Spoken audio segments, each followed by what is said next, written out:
Here's the legend to describe the different aspects of the joint. You can come back to it for more clarification along the video. The proximal radioulnar joint is instantly distal to the elbow joint and is encased in the same articular capsule as the elbow joint. It's made up of an articulation in between the radius head and the ulna's radial notch. The distal radioulnar joint is placed close to the wrist joint. It's a connection between the radius ulnar notch and the ulnar head.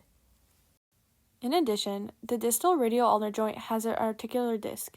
It is a fibrocartilaginous ligament that strengthens the joint in addition to the anterior and posterior ligaments. It accomplishes two goals. It binds the radius and ulna together and keeps them in place during joint movement. Also, the distal radioulnar joint is separated from the wrist joint by this ligament. To add to the proximal radioulnar joint, the head of the radius is held in place by the annular ligament, which creates a collar around the joint. A synovial membrane lines the annular ligament, minimizing friction during the movement. The head of the radius rotates within the annular ligament, causing movement. Here's a close view of the movement produced by the head of the radius rotating within the annular ligament. There are two possible movements at the radioulnar joint: supination and pronation.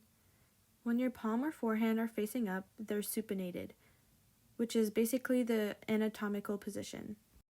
When your palm is facing down, it's pronated. The main muscles enabling pronation of the upper limb are pronator teres and pronator quadratus.